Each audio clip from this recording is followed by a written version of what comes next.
नमस्कार, हिमाचल दर्पण live TV देख रहे आप सभी। मैं मनीष चौहान इस वक्त मौजूद हूं कोटखाई में स्थित हिमाचल प्रदेश के दूसरे सबसे बड़े BTech engineering college Atal Bihari Vajpayee राजकीय औद्योगिक एवं परीक्षण संस्थान कोटखाई में।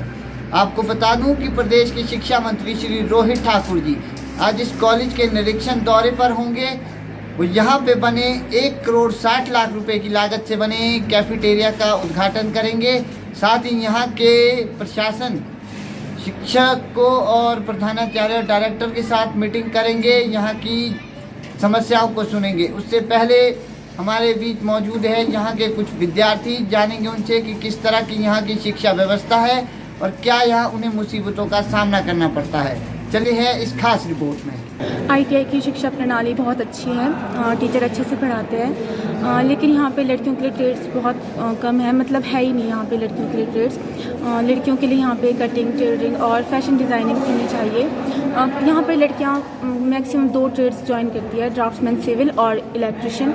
इलेक्ट्रिशियन में भी स्कोप बहुत कम है आगे फ्यूचर में लड़कियों के लिए।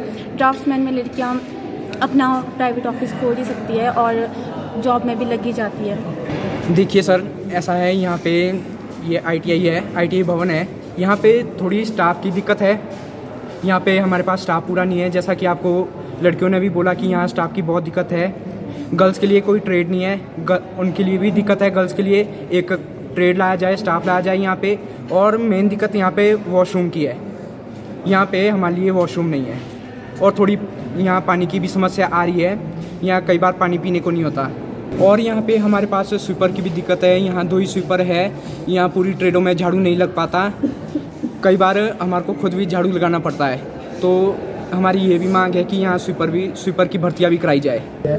वो सर फैकल्टी की शॉर्टेज सर, इलेक्ट्रिकल ब्रांच को आए हुए इधर 2 साल से ऊपर होने वाला है और सर हमें अभी फुल जो फैकल्टी नहीं है सर। इधर बस एक डायरेक्टर सर हैं और एक फैकल्टी और बाकी जो है इलेक्ट्रिकल के टीचर्स नहीं है। इसकी वजह से सर हमें बहुत दिक्कतों का सामना करना पड़ रहा है sir.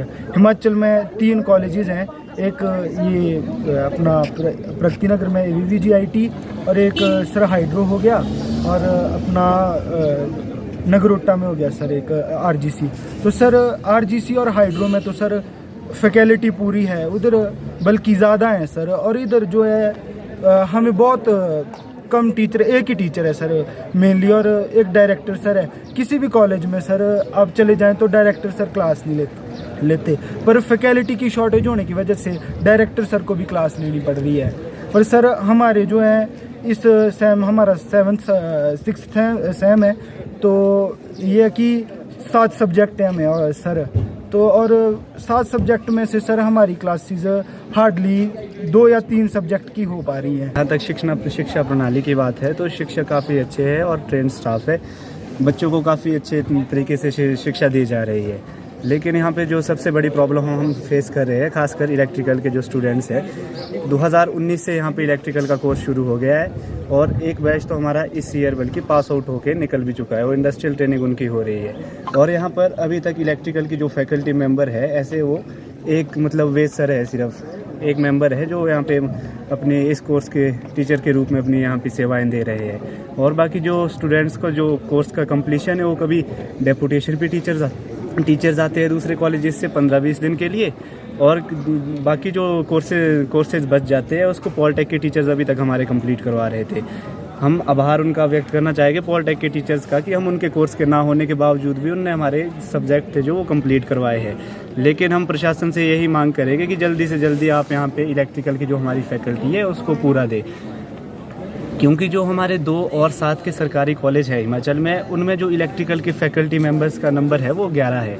11 electrical faculty members 2 colleges में मौजूद हैं। और जो ये अटल बिहारी हमारा इंस्टीट्यूट है गुम्मा में, इसमें केवल एक ही इलेक्ट्रिकल की फैकल्टी है जो यहाँ पे मौजूद है। तो हम उनसे अनुरोध करेंगे कि कम से कम वहाँ से अगर वो हमें 3 इलेक्ट्रिकल फैकल्टी भी दे दे तो अगर 4-4 करके इक्वल उससे डिस्ट्रीब्यूट हो जाएगी तो हम सारे स्टूडेंट्स को हेल्प होगी एक तरह से पढ़ाई में। क्योंकि पढ़ाई तो अभी भी चली हुई, ऐसा तो नहीं है कि पढ़ाई चल नहीं रही, लेकिन अगर इलेक्ट्रिकल की फैकल्टी यहाँ पे होगी तो स्टूडेंट्स को ज़्यादा आसान होगा।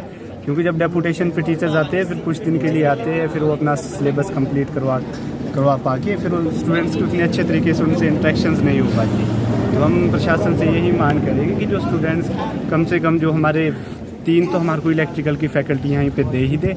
और वैसे तो अभी हमारे यहाँ पे नए डायरेक्टर सर भी आए हैं, उनके वो भी इलेक्ट्रिकल के कोर ब्रांच से संबंध रखते हैं। उनके मार्गदर्शन में उनका मार्गदर्शन से हम चाहते हैं कि कॉलेज अब जिस अभी स्पीड से यहाँ पे डेवलपमेंट हो रही है इसको थोड़ा बूस्टअप करेंगे। ये थे यहाँ के स्थानीय विद्यार्थी जिन्होंने हमें अपनी मुसीबतों के बारे में बताया है। ITI में पढ़ रही छात्राओं ने कहा है कि ITI में छात्र विद्यार्थियों के लिए ज़्यादा ट्रेड नहीं है। उन्होंने मांग की है कि स्थानीय ITI में कटिंग, टेलरिंग और फैशन डिज़ाइनिंग जैसे कोर्स जो है लड़कियों के लिए होने चाहिए।